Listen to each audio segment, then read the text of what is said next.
Mula sa lalaking nag-time traveler, mga duwendeng pag-alagala, gagambang aswang, babaeng sinaniban ng demonyo hanggang sa multo ng pusang pag-alagala, narito ang 7 video na siguradong magpapasigaw sa iyo sa takot. Pero bago ang lahat, huwag kalimutang mag-subscribe, i-like at pindutin ang notification bell para lagi kang updated sa ating mga bagong video.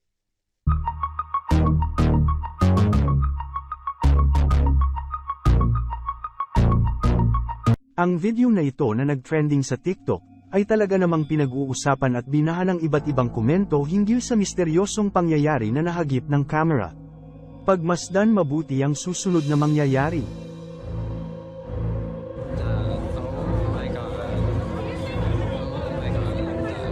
Habang nasa Disney, ang grupo na ito habang busy sa pagkuha ng video sa babaeng naka-cosmic costume, ay bigla na lamang may kakaiba at nakakakilabot na pangyayari na nahagip ng kanilang camera mula sa kanilang background. Makikita sa video, ang bigla na lamang pagsulpot mula sa kawalan ng isang lalaki na nakakulay pink na t-shirt. Kung ating panunuorin sa slow motion na video, ay makikitang walang pinanggalingan ang lalaki na ito saan man.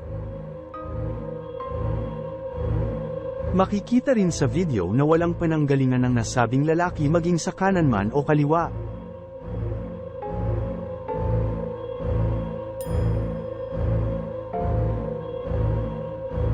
Ang video na ito ay agad nag-viral sa TikTok na agad naman binahan ng daang-daang komento. May nagsasabi na maaaring nasa straight line na direction ng lalaki kaya ito natakpan ng babaeng naka-cosmic costume at bigla na lamang itong kumaliwa.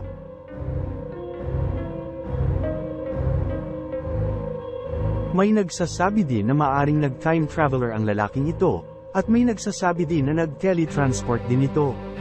Kayo ano sa palagay nyo ang nangyari? Isulat lamang sa baba ang inyong komento tungkol sa inyong opinion. Ang video naman na ito nakuha ng doorbell footage mula sa Dallas, Texas, ay nakahagip ng 2 kakaibang nilalang mula sa garage ng nasabing gusali. Makikita din sa video na palakad-lakad ang 2 kakaibang nilalang na ito malapit sa nakaparadang kotse.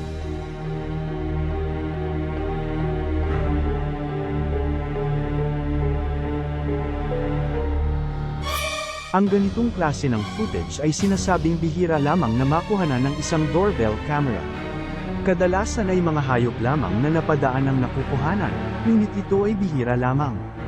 Samantalang ang kakaibang nilalang na ito ay nakuhanan ng medyo matagal.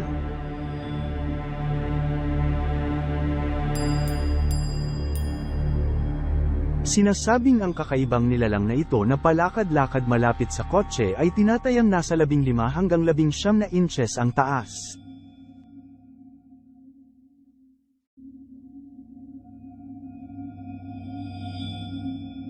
May mga netizens na nagsasabi na maaaring ang nasabing nilalang ay uri ng ibon na aktibo sa gabi kagaya na lamang ng kwago.